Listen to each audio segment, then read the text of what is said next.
You're listening to the Multifamily Mentor Show. My name is Terrence Doyle. And I'm Chris Lopez. You probably know us from the BiggerPockets Real Estate Ride Along Show. Well, now we're talking everything multifamily. We bring in top industry experts from around the country to come join us in our Denver studio for an in-depth, in-person conversation. We're going to be diving deep into deals, underwriting, raising capital, and everything in between. Join the conversation. Welcome back to the Tribe of Multifamily Mentors Show. We have a great show and a great guest today. Terrence, this has been a guest you've had on the radar for a long time. Who is he, and what's the backstory? Yeah, we started talking roughly 4 years ago. Robert Martinez from Rockstar Capital, and I just, from a distance, I really admired his hustle, how he was really in the weeds on property management. I mean, this guy knew every single thing about apartments. He understood leasing, maintenance, renewals. He understood how to motivate and align interest with his staff, and I just really admired him. And I was like, we have to get him on the show. And so here he is. He's got his Natalie's, and his whole team is here. And Robert, welcome to the show. Man, thank you so much. Thank you for inviting us here, your hospitality. On behalf of the Natalie's, thank you for hosting us. This has been a really fun experience so far. I'm looking forward to killing it, though, on this one, man. Let's go. You're definitely going to kill it. Let's go. You've got the Latin passion that we both share, and so I am really excited. We're going to bring a ton of value. You guys are smart. You kind of get us liquored up. You might get the real stuff coming out on this. Oh, yeah. We're going to get the golden nuggets. That's right. As Brad would like to say, we're going to drop some bombs here. Let's go. You're going to drop some bombs. All right, so take us back to the beginning. You now own 4,000 units. You've raised $120 million. But let's go back to the beginning. Talk about your childhood, how you grew up, and walk us through the early stages of what got you to where you're at. Yeah, so I'm from South Texas. I was from a town called McAllen, which is a border town in deep South Texas. And, you know, your first mentors are your mom and your dad. And my dad worked at Whataburger, which was a fast food company in Texas. I know all about Whataburger. Yeah, do you know? I went to school in Arkansas. Yeah, I know all about Whataburger. Yeah. It is a Texas double with cheese, baby. There you go. There, number two. That's a number two with cheese, no onions. Yeah. They're a homegrown Texas, family restaurant franchise. And he did it for 40 years. My mother worked for Levi's, and then later Hager's, and both those jobs were, deported to Mexico during NAFTA. So she had to get retrained. And we did not own any kind of real estate in our life. My dad, we were middle, maybe to middle upper, their dream for me was to go to college. I was the first one in my family to go to college. So I have an engineering degree. I went to Texas A&M.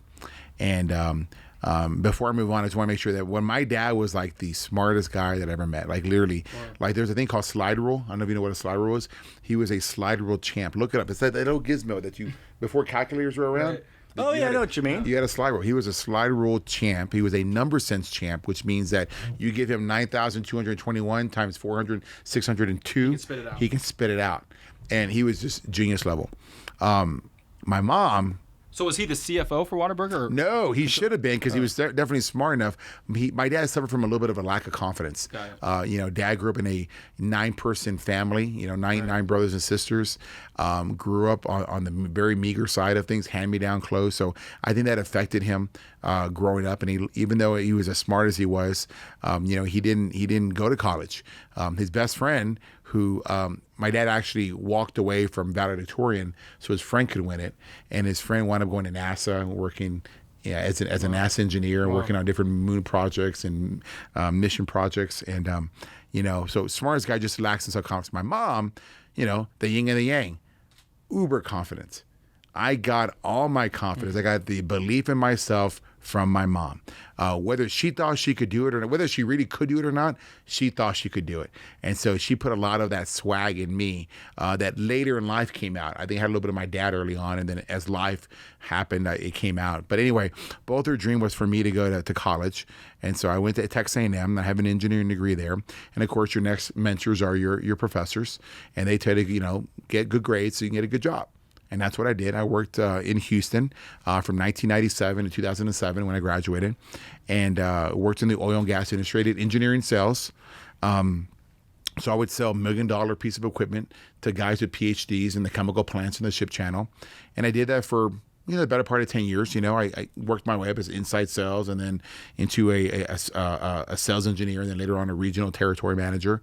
And, I had these dreams of saving away from our 401k and maxing out. And we max out every year. So I get my employer's matching, and thought that I would retire at 50 years old or 55 years old, have $1 million in my retirement account. And that was going to be the end all, situation. And, but as a sales guy, you want to get paid in commission. You want to get paid a little salary, max out commission, because you want to get compensated for your merit. Mm-hmm. You want to get compensated for your personal effort. I'll work you, and then I want to harvest that for years to come. Well, corporate America doesn't believe in that, because once you start getting too high, they want to cut you down. I want to be here. They want you to be down here. And after a couple of commission changes at the last second, I realized I did not have control of my financial future, which means I did not have control when I was going to retire, which means I didn't have control of the kind of house I was going to live or the kind of schools my kids were going to go to. And I wanted that back. It was a big epiphany in my life. So I started looking around at other things that I could do. And I looked at, childcare facilities. I love kids, childcare facilities. I looked at coin operated laundry machines, what they call washaterias back in Texas. And I found a guy on the radio who was just bigger than life and talked about why you should own real estate. And you know what? I'm going to go there. I'm going to see what this is all about. About 2 years of just listening to this guy on the radio. So I finally had the courage to come in and go to that club. I spent $500 to go to that 2-day boot camp, and when I left Saturday, it was going to be, I learned everything I ever wanted to know about how to invest in single family homes. And I thought, man, I'm going to be the single family king. This was it. This is my path to financial freedom. This was my path to, whatever. And then I went to Sunday and I learned multifamily investment. And I was first introduced into the concept of the magic formula, which is basically your NOI divided by your cap rate and gives you your valuation. It became the most important thing in my life. So I wanted the mentorship. I wanted to be part of this real estate club. I didn't know any better. It just seemed like better than anything else I was doing. I didn't know then what I know now, which is before you invest in anything, invest in yourself.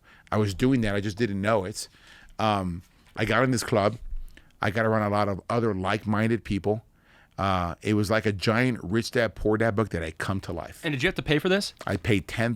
$10,000. Which I remember telling my wife at the time, I'm going to do this. And she's like, whoa, what's going on? Oh, I don't know. I need to go with you on Sunday because you're hot to trot. And that's because I was hot to trot on what I was hearing on Saturday, which was single family. She came and she drank the Kool-Aid with me. Okay, I see you're pretty serious about this. I'll support you on it. And I wound up doing it. So for the next year or so, I educated myself on everything multifamily. They had a bunch of videos. They had a bunch of what they call road trips where you show up on a Friday, you listen to somebody do a case study, and then you go to his property in the afternoon. And you get to meet his staff. You get to touch the brick. Mm-hmm. You get to just really pretend like you're in the deal. You get to see all these investors that are invested with him. It was real. Mm-hmm. It wasn't fly by night. It wasn't like some infomercial that you see at 2 a.m. This was legit. I'm like, man, this is amazing. I want to do this. So I found a partner in that club, and he and I together decided we'd buy real estate together. We bought our first deal in December of 2007. Are you still working full-time at this? Yeah, I'm about to get there. Okay. So December of 2007, I'm still working full-time. We're buying our first deal, and I start to realize, man, I love what I'm doing. I love coming every single day there. I recognized very quickly, too, that at the time I was more experienced, more educated, more capable than anybody else in the building, right, in that leasing office, right? Because I'm going against everyday people, who, they didn't have, people spent a lot of money to turn me into a good sales guy. Right. And I have an education behind me as well. I have an engineering degree, so I know numbers. So very quickly I could see things and understand and operate in a certain way that I wanted to go. And 5 months later, I got approached by my sales manager at my day job, and he's, hey, you've been ducking me. It's now April 2008. You were supposed to send me your sales forecast for 2008 back in December of 2007. You need to sit down with me. We're going to meet Monday. I'm like, oh, crap, because I wasn't going to work. I was literally spending all my time at the apartments. I would make whatever appointments I needed to make, and then I would hurry up and come back to the apartments because I didn't want to miss what was going on. So I remember coming here and having that performance review, that sales forecast. He opens up his book. All right, So we're 3 months in. You have a head start on what you're going to do for '08. Tell me what you're going to do for '08. And he looked at me, and I gave him my resignation letter. And I said, hey, listen, I found something I really love. Well, what is it? And I started telling him about how I found real estate, how I found apartments and multifamily, and how I really want to do this, and I feel this is something I need to do. And I guess I spoke in such a way that he closed his book. I wish you well, gave me a handshake, and he goes, hey, I really like cattle ranching. I wish I could do what you're doing. I wish I could just get up and go and walk away from. I hate what I'm doing. I hate being a sales manager. Man, you seem so passionate about what you're doing. I wish I could go do what you're going to go do. And I'm like, holy crap. Like, it was just this confession. I feel like I was a priest. And he's confessing to me, like, I hate my job. Right. And I'm thinking, that's funny because I hated doing this too.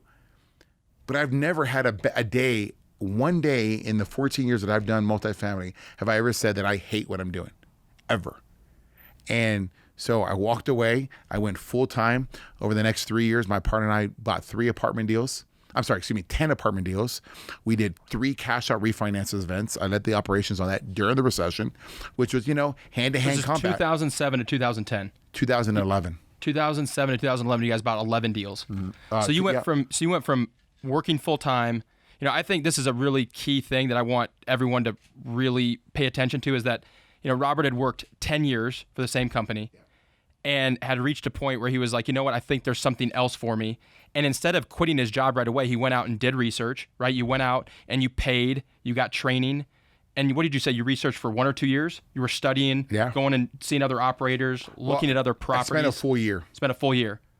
And then you turned in your resignation. I mean, I think there's a lot of wisdom in that. And I think that there's so many people out there that Chris and I meet, that I hear about, that reach out to me on social media, and they're like, man, how do we get where you're at? How do we do what you're doing? We're unfulfilled.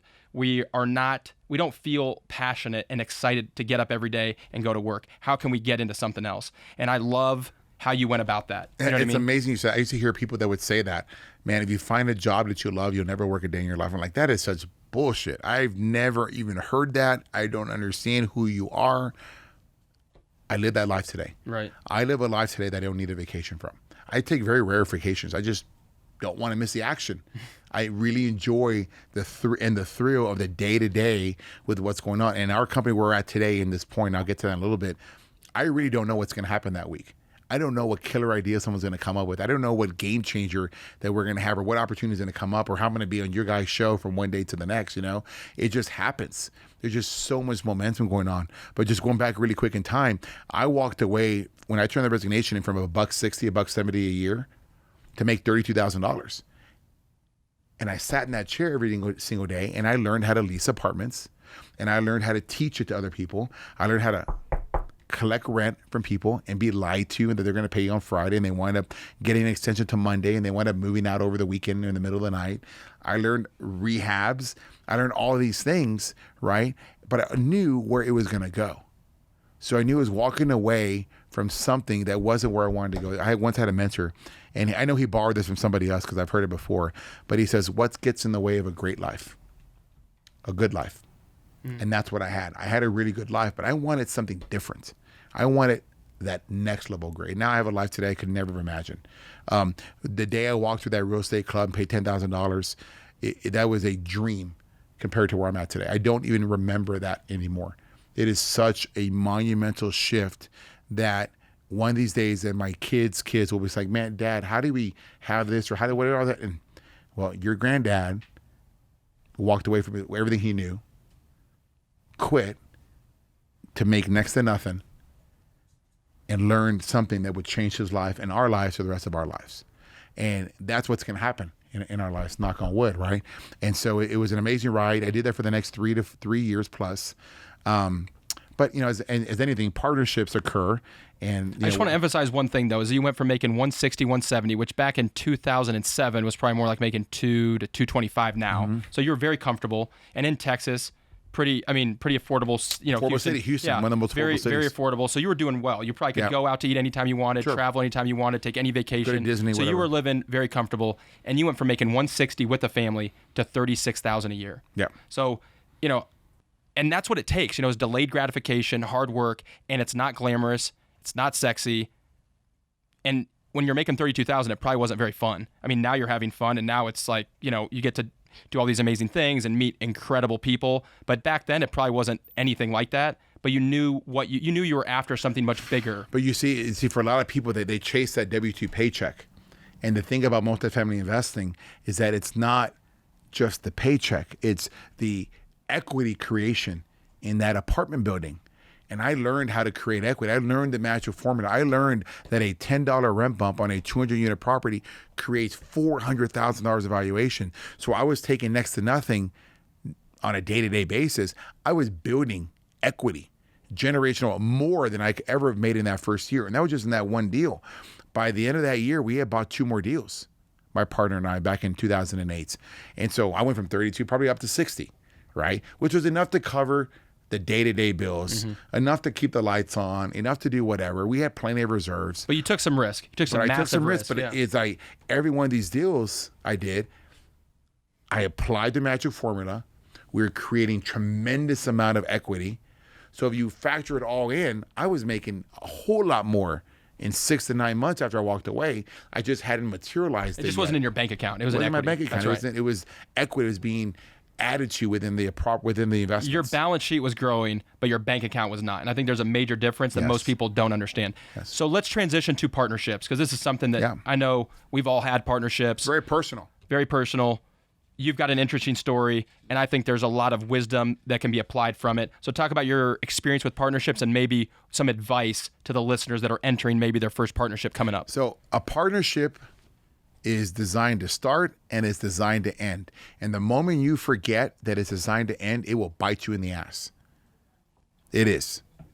Because if you're in a partnership, it's because you believe you can't do it alone. You believe there's another person, a colleague, that has something that you don't have, and chances are you have something that he doesn't have or she doesn't have, and you go into it together. But you should never be relying on another person. You should develop that skill set so that in the future, you don't need a partner. Because what happens is the partnership will end, and if you're not aware of it, it will end without your consent or will end without your foresight of it ending. And in my situation, I had a partner. He was from London. He had a bigger balance sheet than I did because he had a little real estate investing background. He had done single family flats in prime central London. He did a little bit of brokerage as well. I didn't have any real estate experience. I was green. I'm from the Valley, man. I'm from South Texas. I'm just like, again, my dad worked at Whataburger. That was it. We never had any real estate experience. The only real estate we own is the house my mom and dad bought in 1980, for probably $40,000. And he was all world to me because I'd never seen this kind of person. And he spoke like he was a gecko. Like, the Geico commercial where they sound really smart? He was that guy. He could sound really intelligent. And he had an accent, which I think is pretty cool. He is British. It adds 10 points to your IQ. Yeah. At least. Minimum, yeah. At least. And so he was very good at what he did. But I was the operations guy. So over the next 3 years, he and I bought 10 deals. And he was the front man, and he was the equity and all that. And I was the guy. I was Wizard of Oz behind the curtain. Paid no attention to him. He was in the limelight, which I was perfectly fine at that time because I'm learning. I'm understanding. And, he gave me the confidence to move forward when in reality, I had the ability myself. We had an agreement that we would build him up to 1,000 apartment units off my back. And then once he got to 1,000, he would help me get to 1,000. And we would just rule the world together. And I'm a very loyal guy. Look, I'm Latino. I have a Spanish background. And we're very familial. We're very, we hug and we kiss and we're very loving. And we are just loyal to a fault. And so I trusted him at his word. And I remember when it finally came time to cash in on his part of it, he helped me buy one deal. And he made me feel guilty about it every day after that. And then he said, you know what? I'm going to change the rules of our agreement. And I don't want to do that anymore. You're great at operations. I'm great at equity fundraising. I'm great at being the face. I want you to keep doing what you're doing. I'll do what I'm doing. Yeah, but I want to. Because did you not have ownership in those 1,000 you helped him that you were managing for him? I had my own equity in it. Just that cash you'd put My in. personal, but not upside in the deal for your. which again I was okay with because you were learning. You signed on the note, you put the deal together. I'm okay with that. I'll make money on my equity, which is why I agreed to it when he said, "Hey, I'll help you buy your deal." I thought it was very fair. I remember those words with him. Man, it's just really fair of you. Like, it's your money. You're taking the risk. I'm learning. Just help me get to where I want to go, and I'll put my sweat equity into it now. And when he did that, he changed the rules of the game on me. I remember my wife at the time. It was Christmas season of December of 2010. She's actually over there delivering Christmas cookies with my children because we lived in the same neighborhood. I moved from the suburbs to be in his neighborhood inside prime central Houston because I wanted to be so close to him. Or I wanted to be close to everything. I wanted to be there. That he's trying to cut my neck on Christmas. I remember getting on the phone with my wife and calling her and telling her, "Hey, get out of there. What? Just trust me. Get out of there. Get out of there right now." As if like it was something was wrong. And I explained to her, and I remember how upset she was. I said, "It's okay. It's okay. I've taken what I need. I now know these are the things. Adversity is what you need in life to get ahead." This was a lesson taught to me about partnerships, about trusting certain people, about being able to just be open-handed and not guarding your heart, not guarding yourself. And so I walked away from the business, wrote me a small check, took that check, bought my very first deal without him. Remember, he helped me buy one deal in 2010. Because he was the guarantor, right? He was the guarantor with me. Right? And he got paid a fee for that, by the way, which we had never discussed before. But he got paid a fee of 1% every year. I held that for 2 years. And then I was able to refinance out and get out of that. Actually, it was a year and a half. And I bought my first deal using the money that he gave me from my partnership. In 2011, we bought a 126 unit deal built in 1974. Had been foreclosed twice in the previous 10 years. Had some of the worst tenants you could possibly have. We paid $15,000 a door. And this is Houston, Texas, a suburb Texas. of Houston? Yeah, a suburb in Humble. Okay. Which 2011, 2011, in March, April 2011. $15,000 a door, and what were the rents when you bought it? $500. Pretty good. It's incredible. That's incredible. But it's risky. It's like a 10 cap. But it was because nobody wanted it. Right. Literally, I fought nobody for it. It had been sitting. It had been sitting there. Nobody wanted this classy off market junk. or on the market, brokers. It was involved? brokered. Nobody wanted it. But you saw value. You're like, I know I can do this. I've managed I'm an 11 operator. deals. I know how to turn this. So around. how'd you know that you were the smartest guy that could take it down versus like, holy crap, everyone else is passing. Why am I the only guy buying this? I didn't see it like that. Okay. I saw the opportunity. I never swayed from it. I realized I was told I couldn't buy it on my own, which is what happened here. I wanted him to help me co-sign on it. He's like, I won't do that. What do you mean? That's what caused it, because I was ready to buy this deal. And that's what exposed him for the fraud that he was and the liar that he was, And so I went to a broker who says, yeah, of course you can finance it. This isn't a big number for you. Your balance sheet's grown, and you were the operator. You were the mastermind behind those the three refinance events that returned 100% of the capital during the recession. And people are getting their ass handed to them, and we're doing refinance events, 100% plus out. And he goes, of course you can. So help me get financing. The team I had at the time, we turned it around. We just sold that deal a month ago, and we sold it for over $11 million. We paid 1.94. Well, no, not 1.9. We paid 1.9 for it. We paid 1.9 for it. We raised 1.1 in equity. At the end of the day, when we're counting everything, we returned $10,075,000 to everybody who put in that 1.1 million. Luckily, I took my old business partner's money, and I took that. It was $200,000 he gave me. I put $50,000 of my own money. I was in it for $250,000. I walked away with $2 million. 10 years later, the partnership walked away with 916% return in 10 years. That's phenomenal. Just say those returns one more time, because those are like ridiculous numbers. We paid $15,000 for it in 2011, turned over the rent roll twice, had some scum living there. Right. And 10 years later, we sold it for over $11 million. And you refinanced several times during the 10 years? We refinanced twice. Can you walk through the timeline on here? Yeah, we bought in 2011. We refinanced in 2012. We refinanced it again in 2015 and sat on it for the next, 5.5 years. And these are both cash out refis. These are cash out. a refinance, which means no taxes to the investor. We still had a ton of equity. We had somebody come out of Canada who wanted to buy from us. We were getting ready to refinance it a third time. Oh, you weren't even trying to sell it? No. And I recognized, man, I would really like to take the $2 million I have in this deal and put into something a little bit nicer. And I said, we're going to do that. So we sold it. We sold it for $90,000 a door. I walked away with my family and I walked away with $2 million plus or minus. But the investment group walked away with 916% return in 10 years. It's incredible. So, well done. But now we've taken that money and we're in contract now on a Class A deal. 10 years later, from the worst deal probably in Houston to one of the nicest deals in Houston, we're going to pay $180,000 a door with Class A tenants, Class A rents. We're going to take that equity. We're going to do it all over again and put it all into that deal. So let's press pause on the Class A. Okay, I was going to say too. Yeah. I'm curious. I want to talk about, because you held this for a good 10 years. 10 years. Which a lot of times people are talking about shorter hold times when it comes to properties. Why did you hold it so long? Because I love the longer term time. Yeah. The longer term time frame. Why did you hold it so long? Yeah, in the real estate club that I was in, we weren't told to fix and flip.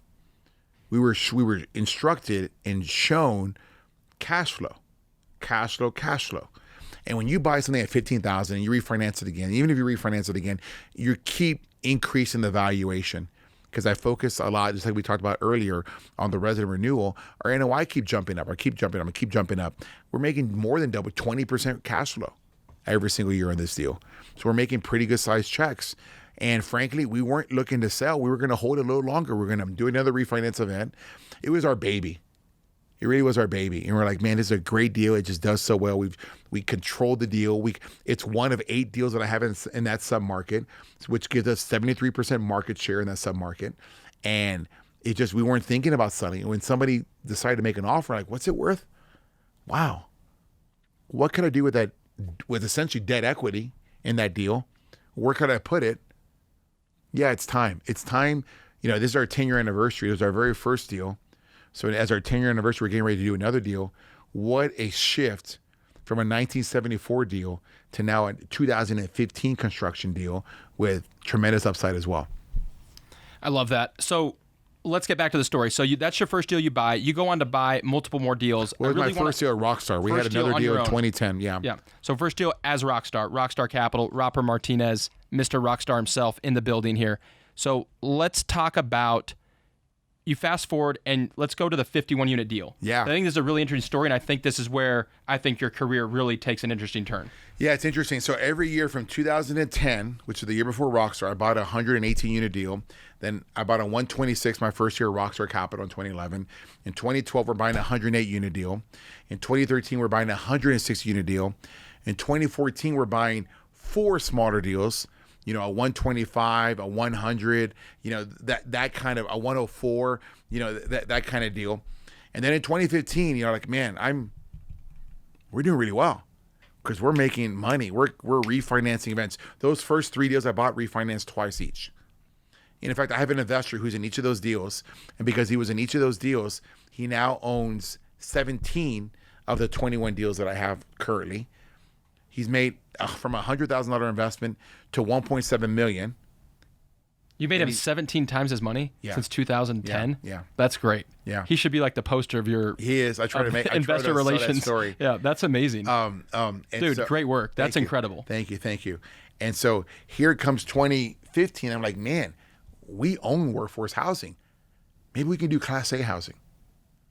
So I decided I'm going to dip my toe into the Class A market, Midtown, which is right outside of downtown.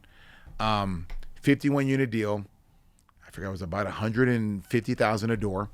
And what year is this? 2015. 2015, okay. And so everything's great. But what happened that year in 2015, especially in the Houston market, there was an oil crash. And during my underwriting, oil was $100 a barrel. When I closed the deal, oil was $60 a barrel. And by Christmas of that year in 2015, oil was $30 a barrel. And if you know Houston, if oil falls, we lose jobs. But oil the previous 3 or 4 years had been super high. This is during the Bush administration, right? And there is building massive massive amount of 20 units, 20,000 units, 20,000 units, 20 every single year. So here comes the bottom falls out, and I'm 51 units, and people are getting scared. They're discounting their rents because they're on a lease up, and they're bringing them down from, $3 a square foot down to the $1.50 a square foot that I was at, if not lower, because there was no people. There have been massive job losses because Houston was oil and gas heavy at that time, a little more diversified today. And so I literally, and these properties are 300 and 400 unit beasts with hot yoga rooms, conference centers, massive, fitness centers, massive amenities, conference rooms. I have an executive style pool, which means small, and a gym. So a treadmill and a dumbbell set? Yeah, something similar, not much more. And I literally walked into a gunfight with a knife. And I'm like, what are we going to do? Well, you know what? Necessity is the mother of invention. You ever heard that expression? Yeah, for sure. Oh, yeah. Absolutely. Yeah, it's a very, very good expression. If you don't want to die, you'll do what it takes to not die. And so that forced me to innovate. That forced me to learn social media. I did my very first Facebook ad because of that property. That property, because it was a Class A, everybody paid online. My first property was online bill pay, which means they had a website and didn't have any other properties. I had workforce housing. They were all 1960s and 70s housing. There was no website necessary. I was still using bandit signs and banners on the outside to bring in traffic. That deal introduced to me websites, which means I had to learn SEO. And so I did some research, and I discovered Gary Vaynerchuk. Shortly after, I discovered Grant Cardone, and that deal forced me to learn reputation management, which is something that has been a hallmark of our company. Each of the last 4 or 5 years since that we bought that deal, we have focused on reputation management, which means that we don't let somebody else control the narrative of who we are. We control the narrative of who we are, because nobody shows up on a Saturday morning with a rent.com book or a apartment guy book, figuring out what 10 deals am I going to go look at. They find you during the week. Mm-hmm. Well, what are they going to find? Well, number one is they're going to see the reviews. What are they going to see there? For years, I was afraid of apartmentratings.com and these other sites. Well, most reviews are horrible. Yeah, they are horrible because they're created by people who are not following the rules. They're mad because you're trying to make them commit to the community policies that they agree to. But what about every time somebody signs a new lease? Aren't they happy? Why aren't you getting a review? What about every time somebody signs a renewal and they give you a renewal bump, which is essentially gratuity? Aren't they excited? So why aren't you telling those stories? So let me ask you this from a tactical standpoint, because I get that. So someone renews the lease, whether it's in the leasing office or online through your portal. Yeah. How are you soliciting the review? We will ask them. You get your leasing agent. The secret to life is communication. Yeah, but are you sending out a generic email? What's the tactical thing you're doing? No, I'm right there in the office. We're asking them for a renewal. Hey, can you just renew? Can you please renew with us? Can you do it right here? You sign it. Here's a laptop. Sure. Okay. And a new lease, the same thing. Now, do we do surveys and all that? Sure we do. But when is the best time you have them? When they're in the office. Now, it's different today, right? Because now you can do everything online. But back then, it was very easy to do on that, right? So we're controlling the narrative. So when people find us online during the week, they're seeing these amazing reviews because people buy from what other people are buying. When you go to Best Buy, do you know what kind of TV do you want? No. You ask the sales guy. Everybody's buying this Samsung 65-inch, 4K, whatever else. Dual processor. Okay, I want that one. Mr. Martinez, I sold 4 of these this morning. I think this is the one you want. That's right. That's what they say. That's exactly right. You're like, oh, done. Yeah, I want it. How much is it? 4 more? Price is my budget. Done. So I love that. This is one of the things that I was really drawn to you through social media, and why you and I have been talking for 4 years is you understand apartment operations better than anybody that I've met. I appreciate that. You and I both share that sentiment of we've been there. I've done demo. I've been to tile. Leasing, evictions, done the whole thing. A to Z. I've been able to do it. You've done it. And it takes a special person to do that because it's not glamorous. It's super hard. It's actually very ugly. Everyone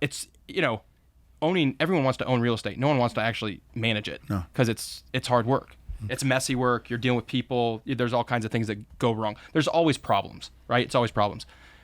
Talk about the system you have where you hired a company, because I've never met anybody, and we've interviewed some of the top operators around the country that own thousands and thousands of units. No one said this. So talk about the company you hired that does the reviews, gives you a report every day. Yeah. It shows you the reviews, because I do think that your brand and your reputational management really does set you apart, and obviously the awards speak to that. But talk about the system that you have and how that is set up in the company. And this is a really great opportunity. Thanks for allowing me a chance to say this, right? Because, I didn't want to die in that 2015 deal. So I innovated, and I found Gary Vaynerchuk, and what he taught me was to storytell.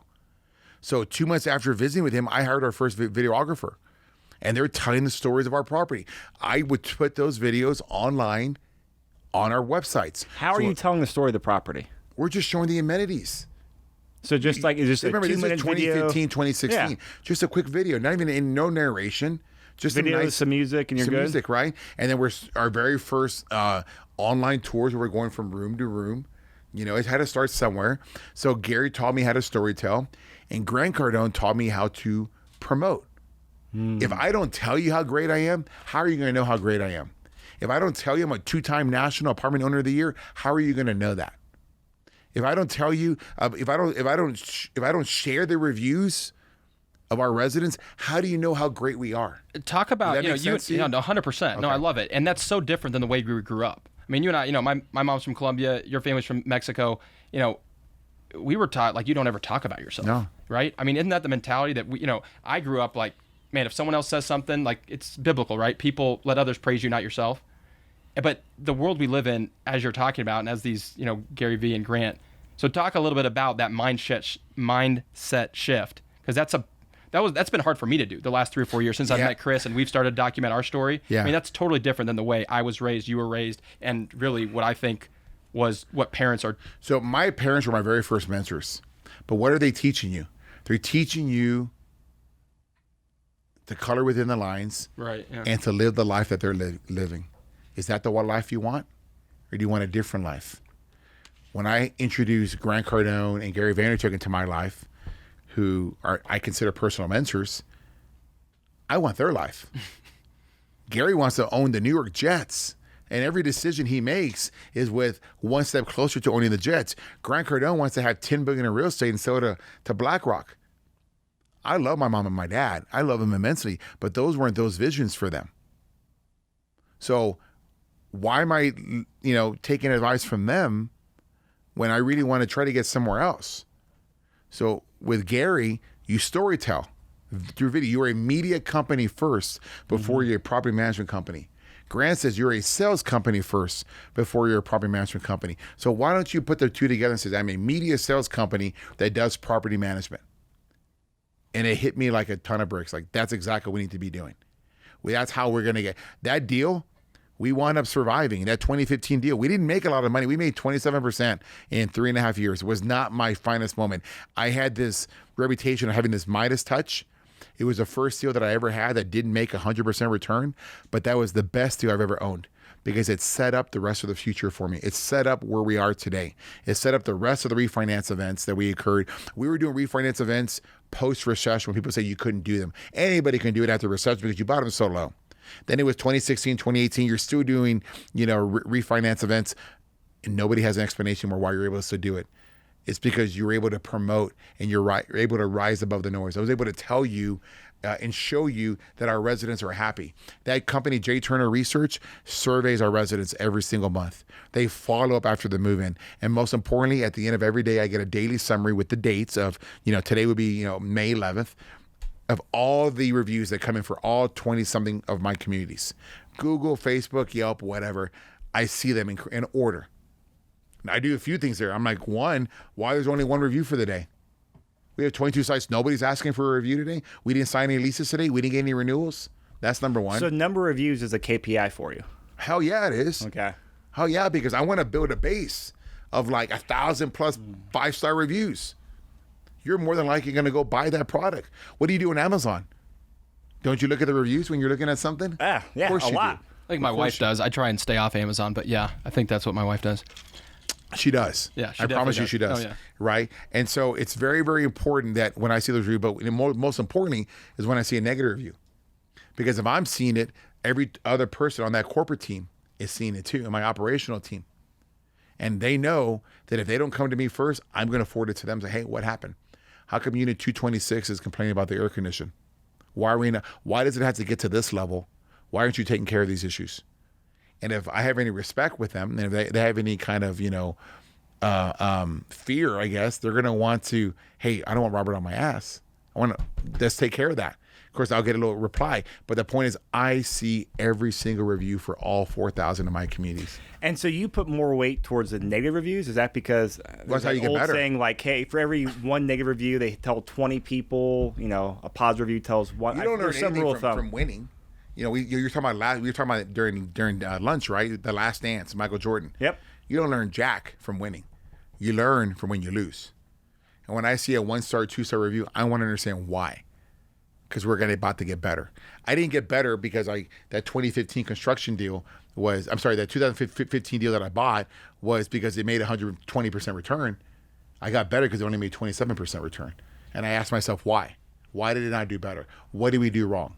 Well, I learned, number one, never jump into 51 units again, right? Because every occupancy counts. Every lease, every renewal is 2 points, right? But if I have a 200-unit deal or a 300-unit deal, more doors is better. Yeah, a lot more margin there. So I want to ask you about and it's not just that. Think about it. Look at your budget on a 50-unit deal, right? Really small. Really small. Yeah. Let's say you're making $50,000 a month, but on a 200-unit deal, you're making $200,000 a month. On a 300-unit deal, you're making $300,000 revenue a month. I need to run a Facebook ad because, remember, that's where everybody's at. Mm-hmm. They're on the phone. If you don't exist on the phone, you don't exist today. And Gary Vaynerchuk will tell you deserve to go out of business if you don't exist on the phone. So a $500 Facebook ad on the 51-unit deal is the same price it is on a 300-unit deal. Who can absorb the $500 Facebook ad better? The 300-unit deal. More doors is better. More revenue is better because revenue gives you options. I also, in that first deal, there was a $50,000 a year manager who I replaced with somebody making $14 an hour, thinking that that's all I needed. Well, when she left, I lost all that experience. But on a 300-unit deal, I can afford to hire an $80,000 a year manager. Why are they $80,000 a year? Because they're probably worth it. Yeah, it's really well said. So we talked about your background. We went into some of your first deals, your partnership. We talked a lot at lunch about workforce housing, and you and I have been in that space. I love that space. You've absolutely crushed it in that space. And you talked about something I've never heard you say before, which is your transition now to Class A. Uncle Grant. He's wearing off on you. Uncle G. Yeah, Uncle G. He's got you thinking about Class A, on the water in Florida, Miami. Yeah. So walk us through that and then talk to us about this deal, Valencia Place. I'm really fascinated to hear this because I really feel comfortable in the workforce space, and I know it.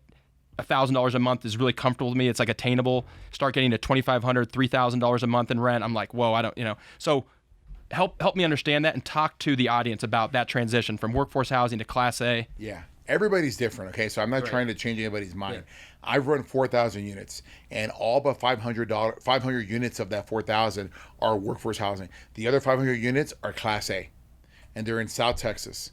And what happened in 2020 was we had COVID hit. Mm-hmm. They had next to zero delinquency every single month.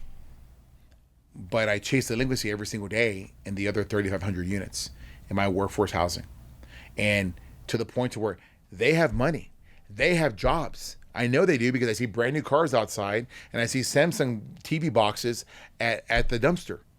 They just choosing not to pay. Workforce housing is great when you get started. If you have no money, you're going to do wholesaling.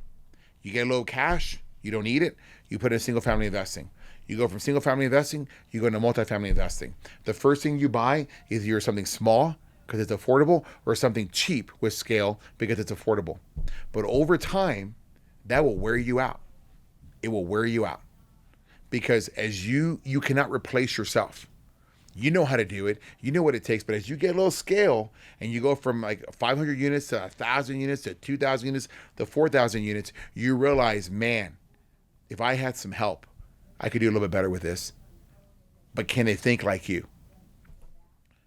I was at Grant Cardano's mastermind a year ago, last in July, and I was getting ready to buy this big Class C deal, my biggest deal, 458 units, $37 million acquisition. And then he puts up this beautiful Class A deal. And I'm watching it. And I go into a trance. I literally went tunnel vision. He was talking and I wasn't hearing him. And until I heard my name, he goes, Robert. And I looked at him. He goes, you see what he's doing? He's looking at this Class A deal because everybody ends up here.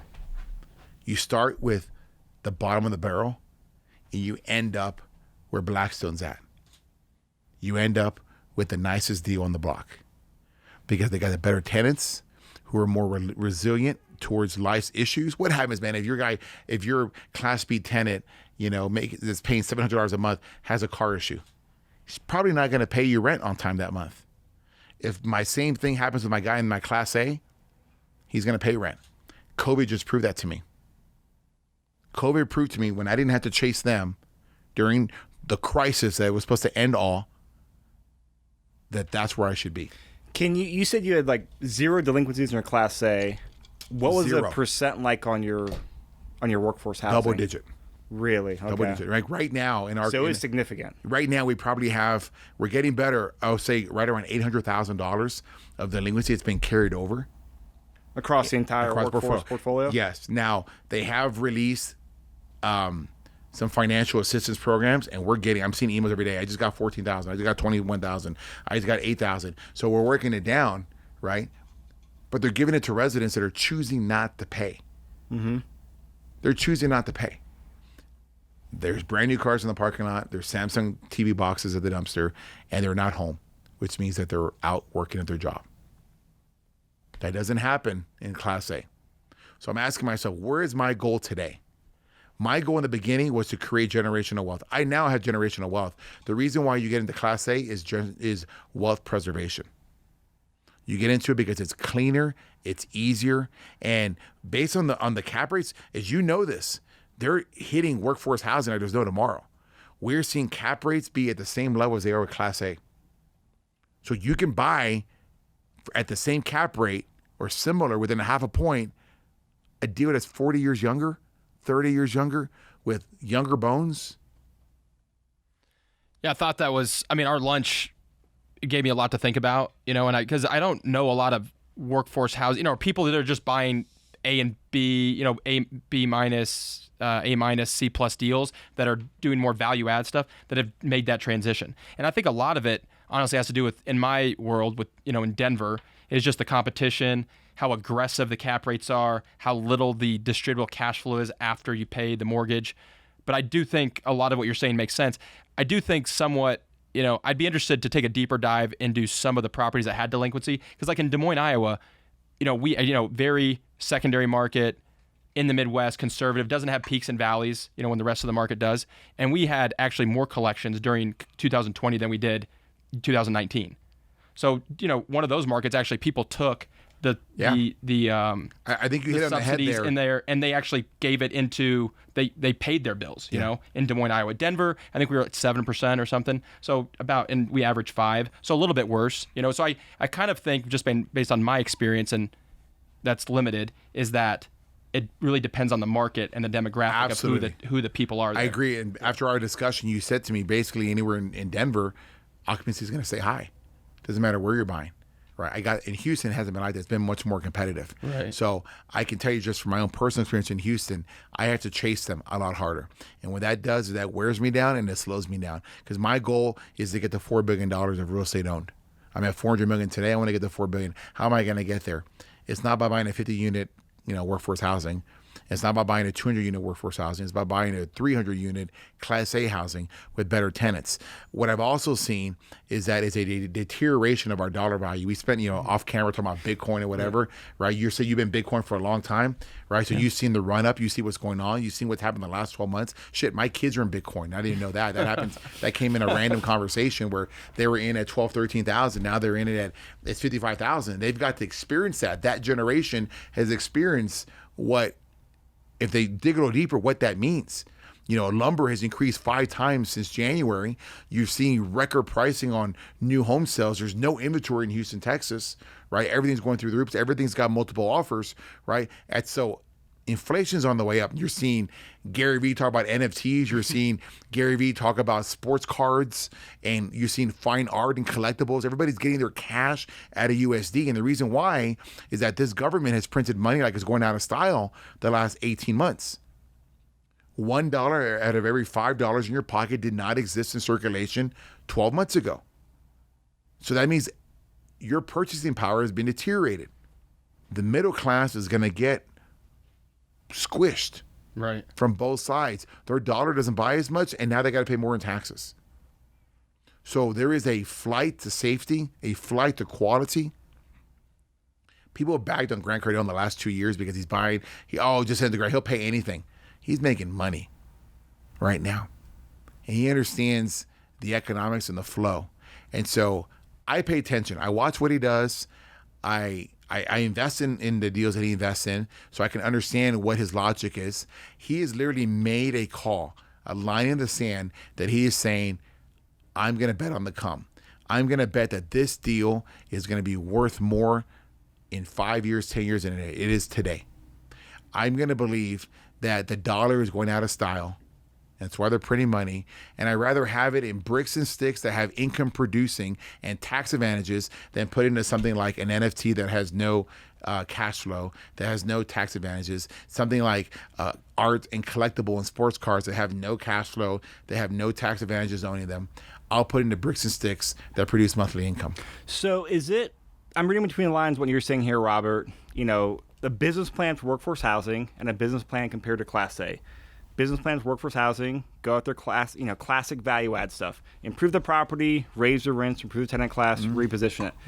Your business plan for Class A is more, hey, buy already a good asset, just with more the macro view that we're going to see prices and rents and inflation go up, and you're more riding that macro trend. Is that a correct interpretation? That's half of it. Okay. What's the other half? You gave me credit for being one of the best operators in the country. Yeah, I think the data speaks to that. And I appreciate me personally being another operator, I'm like, this guy, he understands it. Yeah. So the skins are on the wall. Right. Okay. I'm seeing the tea leaves.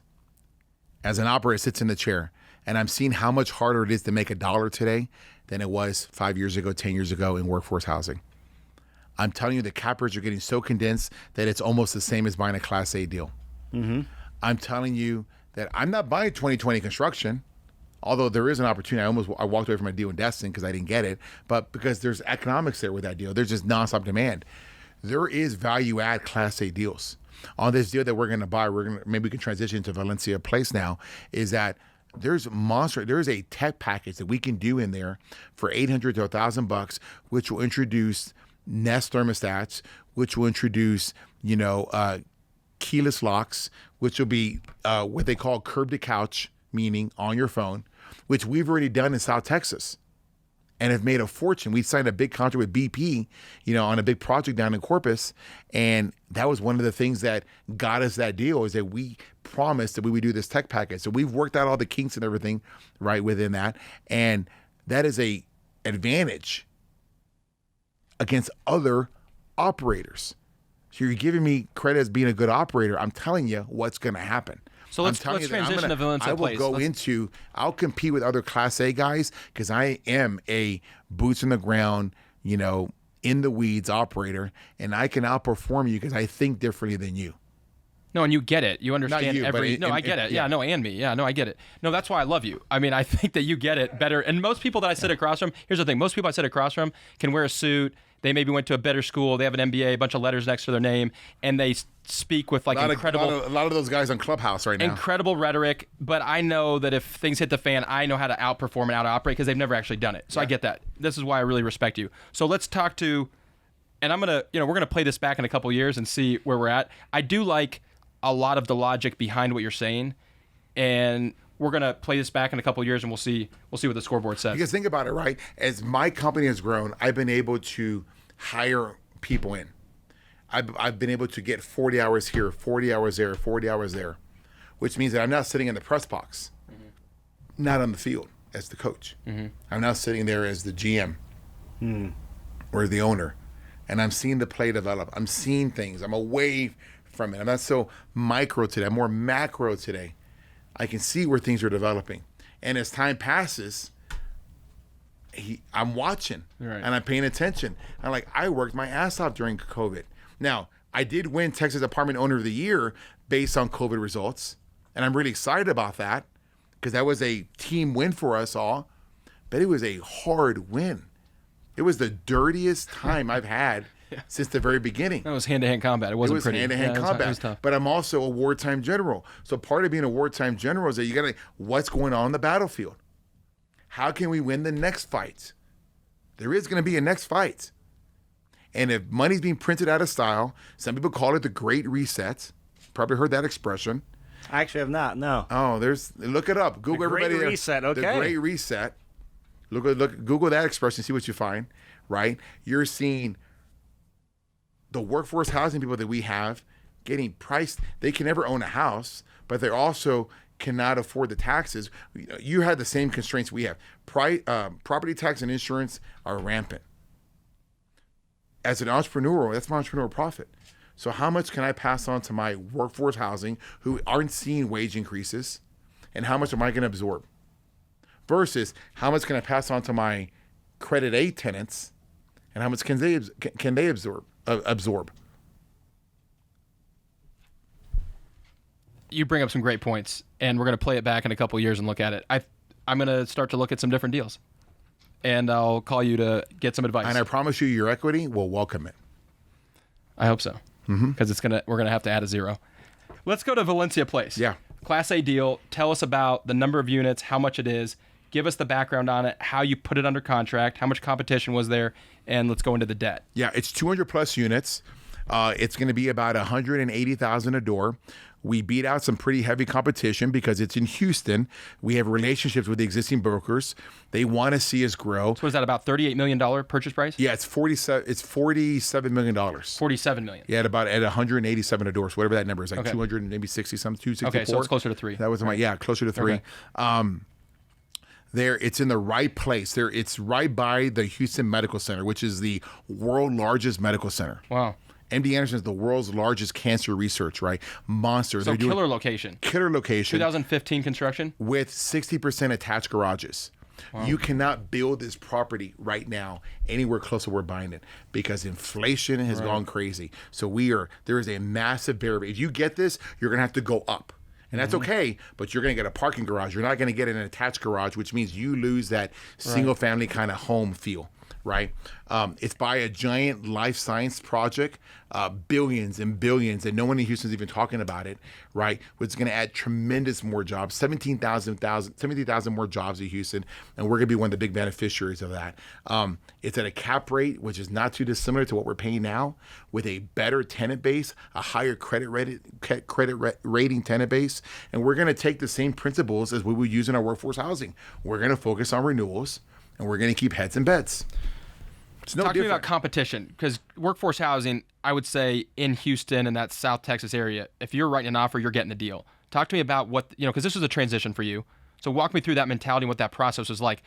Can you give us any tips on what did you actually do? Because I'm guessing there were some big institutions chasing that deal. Sure. So what were the things, how did that actually play out? If your broker is not talking to you, he's talking to somebody else.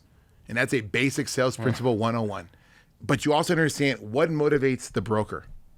He wants to get paid, but he also wants to get paid the way I used to get paid, which was my harvesting of my renewals of my contracts.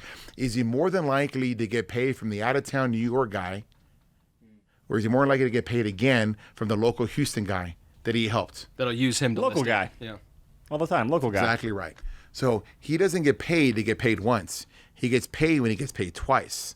So when I go to sell the deal or I go to buy other deals, I'm going to go to him.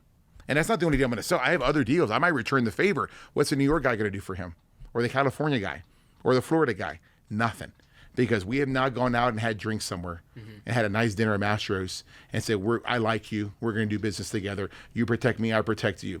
Because I don't care what you say. It is a brother-in-law relationship business. People buy from people that they like. End of the game. End of the story. The reason why, the young ladies there or whomever have multiple friends, that they chart with, because they're trying to find who gets to the top. Which one of those friends that they enjoy hanging out with the most? Which one makes them feel most comfortable? Which one can I count on? If I know that you're probably going to give me your next listing, I'm probably going to give you this business. And you may not like that, but that's life. That's key. Yeah, that's huge. So would you say that you weren't even the highest bidder on this deal because of your relationships and your track record and the equity you had built up in the market? Is that a fair statement? We ended up being the high bidder. You were the high bidder. But you, again. We ended up being the high bidder. Got it. Cool. Relationships matter. They go a long way. Relationships matter. Okay, so talk to us about the fundraise. How much equity are you raising? So on this deal, it's a $47 million purchase.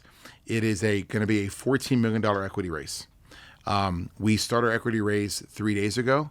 We are at 42% of that. We already raised $6 million plus. 3 days ago? 3 days. Wow. And you had a webinar. I had one webinar. We raised, what was it, Natty? About $3 million before the webinar. We've raised about, I guess, another $3 million since the webinar. And the webinar was just yesterday at noon. Wow. So on Monday, today's Tuesday at 5 o'clock. Very cool. So one of the things, look, and again, I admire all these guys because they're at where I want to be. And I will draft behind Gary Vaynerchuk, and I will figure it out, and I will give him praise because he deserves it. I will draft behind Grant Cardone, but Grant Cardone is in my space now. He wasn't in there 5 years ago, but he's in my space, so I relate to Grant. I see what he's doing, which is why he'll pick up the phone and, or at least his people will pick up the phone and call me and let me know, hey, what's going on? What are y'all working on, right? Because we're in the space. Right. I pay attention to what they're doing. I have raised $120 million in private capital the last 10 years. My last equity raise was the first time I raised $11 million, was the first time that I raised money for social media through, and what I mean by that is there are people that were not in my database that joined my database. 40% of that $11 million were not in that database that came in on that last acquisition that we did. And that was running Facebook ads, or like what was the funnel like? Yeah, Facebook ads, Instagram ads, LinkedIn, just using social media as a platform. Since then, we've gotten very good at it. That was in November. Now we're in May. We've perfected it. We got a late start. You make mistakes and you figure things out. We're up to 6 million today, and it's only been 3 days. And that sounds impressive to you until you realize that Grant can raise, 50 million in 30 to 45 days. Right. And so I'm like, hey, I'm not going to get comfortable with that. I need to get to that level. So when I say I'm going to draft, I'm going to draft. I'm going to see what he's doing. I'm going to pay attention. We're going to put our own spin on it. I'm going to have an operator spin on it. I'm going to talk about my property management company because he doesn't have that. I'm going to talk about my National Apartment Owner of the Year, 2 wins, because he doesn't have that. Right. And I'm going to talk like a guy that's knee deep in it. Right. And we'll see how much money and how much empathy, you relate to me because you do what I do. But if you didn't do what I did, you wouldn't relate to me as easily. Mm-hmm. You relate to me like, man, because you're watching me and you're thinking, I know where I'm going. It's the exact same thing. There's always somebody just a little further up. And that's why you and I relate to each other. Right. Because you're seeing that as an operator. You're seeing the things that I've done to innovate, and I'm watching what he's doing. I'm like, that's working for him. It's the same thing why you spend $10,000 in a real estate club 14 years ago, because you're paying for somebody else's mistakes. You're paying to not do what they did. If they're truly giving you the value of that $10,000, they're telling you, hey, don't do this. Don't do it yourself. Pay for a professional contractor because speed kills. Talk to me about the debt. What did you get here? Non-recourse, or is this a recourse loan? We're still in the process of securing the proper debt. We are looking at Fannie Mae debt. Freddie debt, 7 years IO. We're looking at bank debt. And you're thinking, wow, bank debt, huh? Yeah, but bank debt also gets some opportunities there where there's no... fewer fees, closing costs. No payment penalty to get out, which means I get another refinance. What is it going to look like if I can do an 80% refinance on a Class A deal? It's going to look really tasty. Versus everybody else who does permanent debt. Yeah, it's going to show that, oh, shit, you can take workforce housing business model that you've been doing the last 14 years and apply it towards the Class A market. What do you think interest rate's going to be on a purchase of 47? What are you projecting there? 3 or less. 3 or less? Even from a local bank? 3.15 or less. 3.15 or less? And you think you can get 7-year IO? From Freddie. From Freddie, yeah. What do you think a local bank, or what have you seen local banks do? 3 years with 2 1-year renewal options. Nice. And will you get 30-year AM from a local bank? 30-year? Oh yeah, it's brand new construction. Okay. You know, there's very different expenses, right? Insurance, we talk about insurance, right? Insurance will be lower on a brand new construction. Why? Well, because they got sprinklers, and it's new construction. There's less chance of wiring. On my old 70s and 60s properties, there's no sprinklers. I got, you know, aluminum wiring. I got all kinds of craziness. You're going to pay for that. What does the closing schedule look like? You have 60 days, 90 days to close, or what is that? Yeah. So this is a really good question. In every transaction, you need to do two things. Number one, you need to know who your buyer is on the way out. Don't ever buy anything that you don't know how you're going to get out of it. Know who your buyer is. That's number one. Number two, you want to make sure that you have an extension because you don't know what's going to happen in the time that you're supposed to close. You want to put in 2 extensions, 15 days each. So to extend the closing out to 90 days if possible. Typically, it's 30 days of due diligence and 30 days to close it to get your financing in order, 60 days. But I try to put another 30 days of extensions for the what ifs. And do you put more earnest money down for each extension? Absolutely. Yeah, absolutely. But you're going to get it back. Right, it's worth it. If you're just buying yourself a little bit of time. Yeah. You know, I'm not feeling really good right now with 42% 3 days in that we're gonna get to our number. Yeah, the trajectory's there. Tell us about the deal then. What are the current rents? You talked about some technology. What are the ways? I mean, you're an operator at heart, so I know you have some ideas and your staff has some ideas on where's the value add. So you're going to start at rents where and through what value add creation are you going to be able to raise them to? The same explanation I would give you for my workforce housing. Okay. It's being run by a large management company. Okay. The largest management company in the country. Expenses are way too high. Expenses are high because that's what they do. And I get that. My expenses are higher, but they're still lower than those guys. Right. They may not be lower than yours because now we're competing in the same space at workforce housing, but there was a day when I was at your scale and I had lower expenses, right? But now my expenses are a little bit higher because we have more people, right? So, but it's still lower than than the largest of than the 800-pound gorilla in the room. So that's number one. Number two, because I look at it different than the management companies. They don't own the deal. So they're not constantly looking for ways to make money. There's a surplus of reserve spaces or other little amenities we can throw in there. Additionally, there's green space. And in my workforce housing, I don't like green space. Green space should be where an amenity is. But in this particular property, it's not really built for that playground. But what it is built is for extended backyards. Now, do you own a pet? No. You don't own a pet? How about you? Do you own a pet? I have 2 dogs. Okay. Yeah, you can talk to me about this. Okay, let's do this. This is you. So 60% of all renters have a pet. Yes. Okay. Did you ever have that pet when you were living in an apartment building? Oh, on the 13th floor. So what did you do to go let your dog relieve himself?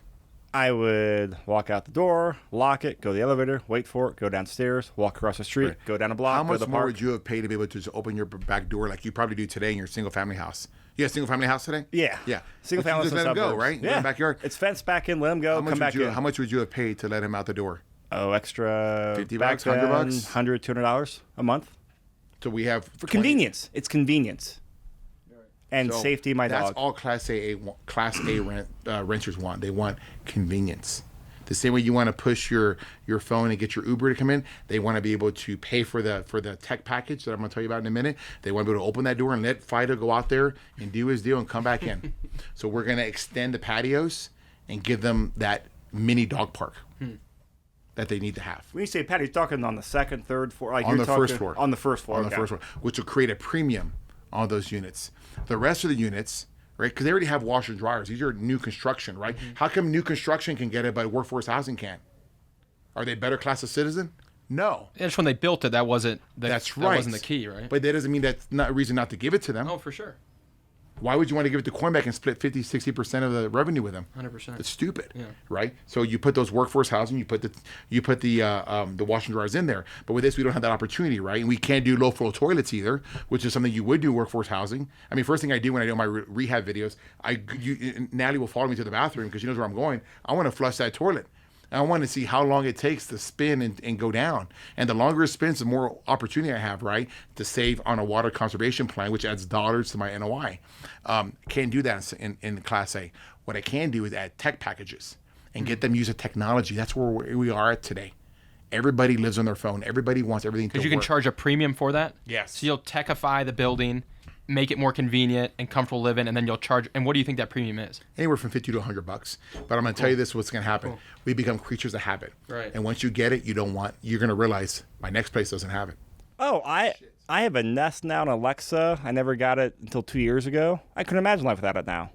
But what if you had that in your apartment building, and your next apartment building doesn't have that? That's one of the things that makes me think differently. Okay, so I Heads and beds. potentially want to live at this place. Maybe I'll write you a check as well to be an investor. Yeah. But talk to me about the projected returns. Yeah, so it's no different because we're not going to buy every single Class A property. We're going to buy what works for us. We've gone through $4 billion of underwriting this year to find this deal. Right? We have a very strong underwriting team, and it's going to be in a certain expense module, and it's got to be a certain, opportunity with asset management to increase the value, right? This one comes in. So we're still looking at our same numbers, 6 to 8% return, 7 to 10 year hold, 15% IRR, probably have an opportunity for a refinance event in year 4 6 to 8% cash on cash. Cash on cash. Quarterly distributions. Yes. With a 15% IRR. Yes. 10-year old. Yes. Love it. And your historical returns are much higher than that. But so you're being pretty conservative there. Yeah, because you're going to hold. You're not going to oversell. I'm not going to oversell. I'm going to put whatever I put in writing, you're going to hold it to me. But I guarantee you there's a much better chance of that property being worth more in 10 years than there is my workforce housing. Yeah. We're going to see. I think we're going to see. I know. Yeah, we're going to see. I know. Go back 10 years ago. Right. I can see where it is now. There's a much higher swing, and there's not as much, there's more issues today than what there was 10 years ago. So it sounds like a fantastic deal. We're going to have more of the packet in the show notes. So the final 2 questions we have for every guest. Chris and I really believe in mentorship. I wouldn't be where I'm at today without mentors. Chris, the same way. Tell us about how mentors have played a role in your life and your advice for people listening on how they can go get a mentor like you have with Gary Vee and Mentors Grant should Cardone. be an inspiration to you in your life. They should be telling you where to go or where not to go. And whether you pay for the mentorship, which is probably very common. I went to Brad Lee's event. I paid for mentorship there, and I loved it. I've gone to Grant Cardone's events. I've paid for membership, and I've learned from it. You will learn from everything because that's why they're able to sell you something. Don't be afraid to pay because it's more expensive to make a mistake. Much more expensive. Your family and your other everyday mentors can only show you what they know. I want my mentors to be billionaires or future billionaires. I got one of my mentors that wants to buy the Jets. I don't have anybody else that has that kind of delusions of grandeur.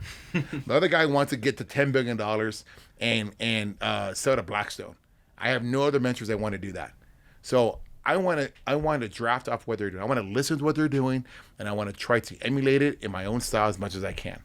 I think mentors are key into getting to where you want to go in life. Because if you are truly about growing and not being stagnant, you'll see who the biggest person is, and you'll try to follow them. Yeah, that's really good. That's really good. I love how, even when you were starting out, you paid for that meetup and that took you to a different place. And then you got to 2014, 15, you paid, you met with Gary Vee, you wanted to be like Grant, you met with Grant Cardone, and it's paid off disproportionately. I mean, the returns for you. And, I've never paid for mentorship, but I love how it's paid off for you. And I think that that's like a really key thing for everyone to really listen to and to take to heart is that if you're going to pay for it, you're going to get disproportionate Well, let's look returns. at this, right? You send your kids to whatever sporting event that they're doing, and you're paying for a coach. Why in the world would you go into your business life without a coach? If it was good enough for them, why isn't it good for you? Why would you not do it? It's good enough for your kids, but not good enough for you. Why do we walk away from that belief? Because you think you know it all? No, you clearly don't. Because if you did, you would be where those guys are at. I know I don't. So I'm a big believer. I've probably spent $100,000 in the last 12 months on education, which I never would have done that 2-3 years ago. It just had to come to the next level of my business evolution and my maturity to recognize, man, I don't know everything, right? But adversity comes in, and I need to go visit Gary so I can stay alive. I need to go visit with Grant so I can see what he's doing. And then you take what they do and you adopt it into your own little superpower. Right? One of my favorite TV shows is Heroes. Remember, did you ever see that show, Heroes? I've seen the infomercial, but I've not seen it. Okay, so in the show, the main villain, his name is Siler. His superpower is that he takes your superpower from you. And it becomes this all-world superpower. Doesn't that make sense? Wouldn't you want to go and learn what somebody else does? Right. Now he kills them afterwards. That's how he gets it. I don't need you to die, but I do want to learn what you do. Right. And if you're willing to sell your time to me for $10,000, and I can learn something I did not know that can change my business monumentally, I will pay $100,000 if I think that it can change my business to the next level. You know, going to that mastermind last year at Grant Cardone's, I paid for me and someone else. It was $20,000 that I paid, 10 for each of us. And when I came back, ideas that I picked up had been implemented, and they changed my company today. Today, Natalie's position, I didn't have an investor relations team. It was just me and my business partner, Sam. We're the ones calling on all the investors. We're the ones answering all the emails. But as I'm doing that, I'm taking time off of finding deals, operating my deals, because I'm answering questions from investors. But I now have a 3-person investor relations team. I got that idea from going to his group, you know, to Grant's group, and seeing, man, he's got a 5-person investor relations team. Why don't I have that? Why does he need that? Oh, he needs that to answer questions. He needs that to help him with future fundraising. You know why I have 42% raised right now and I'm 3 days in? Because I have an investor relations team. And all it cost me was $20,000. Really only 10, but I needed someone else to be there to drink the Kool-Aid with me so that I wouldn't come home and be the crazy guy looking to try to get all this, spend all this money. Well, I needed somebody else there with me. Yeah. You make a very valid argument. I agree with Terrence. I've had a hard time paying for mentorship. I don't know why, but like your examples and your logic, it hits me. So I appreciate that. I appreciate that. Thanks very much. And again, it's what I did 14 years ago. Yeah. But I never spent another dollar until about 2 years ago. And it's because I just got tunnel vision. But you need to pay to play. You need to pay to learn what you don't already know. It's very important to get to the next level of life. Like, what would you spend to pay with, I don't know, a billionaire? Would you want to spend $10,000 to have an hour with him and pick his brain and have him talk to you about business? Yes, I would. There's plenty of guys out there like that. So I want to shift our second question here. You started alluding to it with the heroes comment, but superpowers. Mm-hmm. I mean, we like to ask people mentorship questions and superpowers. Yep. How would you classify what your superpower is? If I have 2 superpowers, one is a sense of urgency. Man, I'm all about execution. If there's a problem, hey, you're having a problem with so-and-so, hey, hold on a second. Hey, John, I'm sitting here with Terrence. We're talking about something. I'm very big on that. I'm very big on reacting right away on something and dealing with a situation. I have a sense of urgency, and I demand that people around me have a sense of urgency. If something's coming up, they're like, hey, let's react on that. That's super important because I don't want passive people. I don't have a passive business. There's a reason why it's being brought up. Let's act on it right away. That's number one. Number 2 is, man, I've learned to innovate. I've learned you are never as good as you think you are. You're never as good as when somebody just paid you a compliment. You need to keep innovating to get to the next level. We talked about Gary earlier. Man, when he was just on these keynote things and he was posting on his podcast, I would listen to all his little podcasts every single day on my phone. Right now, COVID came in. You got Bitcoin and crypto, and it's not the same Gary. But I transitioned to Grant because Grant's in my space now, and I'm listening. I'm watching him, and I'm paying the things right. I'm paying attention and listening to what he's saying, and I can hear it. And then I use my other superpower of sense of urgency to like, man, I need that right now. Mm-hmm. I need that right now. How do I get that right now? I mean, we had a conversation earlier, right, about like execution, like right now. Right. Like you invite us to your office. I'm like, hey, he just invited us. Let's go. Let's go right now because he might change his mind. And you may be another 3 months before we go. Right. I think one of your superpowers is just your passion. I can definitely share that. I picked up on it, watching you on Instagram and LinkedIn. It's just you're very passionate about what you're doing. It's not really about the money. It's not about the number of doors. It's like, man, you love just the business and the operation of like making things better, creating a great community for your residents to live in, and just creating unbelievable communities that people love to stay in long term. And, that passion, I think, is infectious. I can see it from your staff. And, I'm just really, really impressed with what you've done and how you've built things just from what I've been watching the last 3 years. Obviously, you've been doing it a lot longer than that. And, I can't thank you enough for coming on the show. I think you're going to inspire and motivate a ton of people, and it's going to be really, really valuable. So I think this has been an incredible show. Thanks, guys. I really appreciate that. I really appreciate that compliment. Gary once said, I'm going to end on this quote because it's one of my favorite quotes. If you're good enough, the market will tell you. You know, I have found a calling. I found something where I don't think about the money. I just do it. And if I'm good enough, the money will come in. And I've been very blessed and very fortunate. It has come in. It's come in. It's helped change my life. I mean, today we're here all together. And, you know, we all sat in first class on the way over here because I want them to experience that with me. I want them to, you know, but 5 years ago, I wouldn't even have flown first class, right? So it's like, the point is I want them to share. I think the piece, if I had a superpower, it's my heart. I care about everybody. I don't want to win alone. I'm very big on the 51% concept where I'll give you 51% of the relationship. I don't want to get to the top of the mountain and have no one to look next to my left or my right and share stories with. I want them there with me. I want to slap them on the back and say, hey, remember that time? Remember COVID? Hey, remember that time we came here? Remember the time we did that and we overcame it together? That's life. You know, Gary likes to say, you know, he'll judge his life by how many people show up to his funeral. I think that's a huge, huge, huge piece. Huge piece. So thanks for the opportunity to be here with you guys. I appreciate it. Well, thank you for flying up today for this interview. This has been fascinating. I got 3 pages of notes, Robert. Yeah, I appreciate it. What is a great way for people, you know, follow you, learn about you and everything? Like, what's a Number great one, way? if you're interested in investing with us, please go to investing at rockstar-capital.com and you'll get it registered on our portal and you'll be able to see all the latest news and notes and the offerings that we're doing.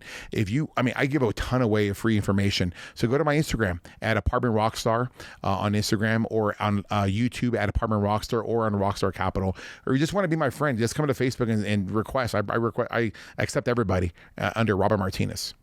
He is the Rockstar Capital, Robert Martinez. He killed it. You're listening to the Multifamily Mentor Show. Join the conversation.